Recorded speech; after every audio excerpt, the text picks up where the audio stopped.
Immigration crackdowns and ICE raids are affecting California farms. Good evening, I'm Max Goldwasser in for Kimberly Hunt. ABC 10 News reporter Laura Acevedo traveled to Ventura County for several days to see how federal immigration enforcement could impact the food on your table.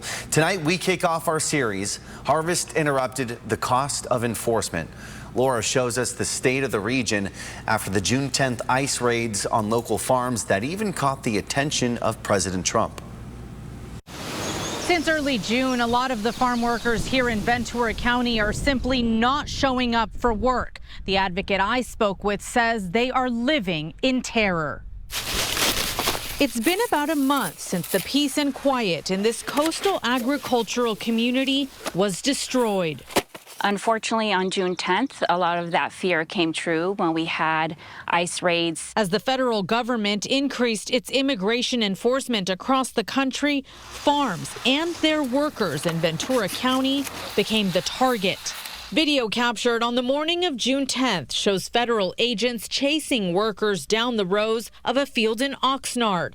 The Department of Homeland Security hasn't responded to my questions about the operation, but according to local city officials, roughly 40 were detained. Since this video was taken, everything has changed. We know for sure that farm workers have not been showing up to work, or if they show up, they are experiencing tremendous fear and terror. Were you a part of the organization before? Dr. Martita Martinez Bravo is a councilwoman for the city of Camarillo, just east of Oxnard. She's the first woman of color elected to the council.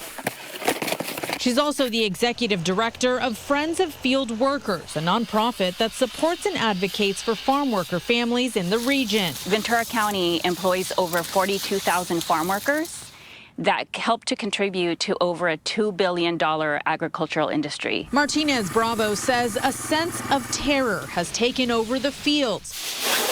She's heard firsthand from families who've made changes to how they go about their day-to-day lives.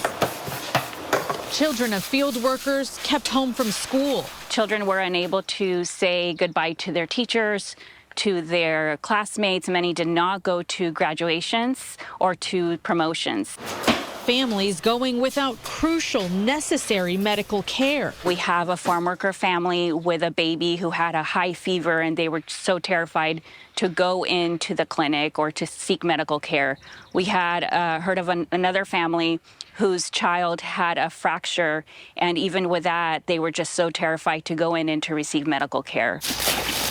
And farm workers not showing up to the fields to pick the crops the rest of the country depends on. If farm workers continue to not show up, crops are going to rot. Since the June 10th raid in Oxnard, federal agents' presence in the county hasn't been as obvious. But the administration's back and forth policy changes has people feeling whiplash. You're told one thing one day and told another thing another.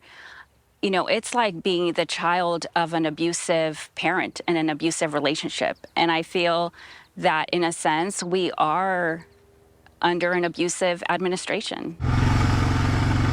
While some are hiding out in fear, others are still showing up. Not because they're not afraid, but because they have no choice and must continue to provide for their families. So every time you take a bite out of that strawberry, out of those delicious meals, I just want you to remember that now there's a lot of terror and fear behind that meal. In Camarillo, Laura Acevedo, ABC 10 News. President Trump says there will be a temporary pass issued for migrants working at farms and in the hospitality industry. During an interview on Fox News, the president indicated the administration will ease up deportations for those industries. He says he wants employers like farmers to have more control over their employees.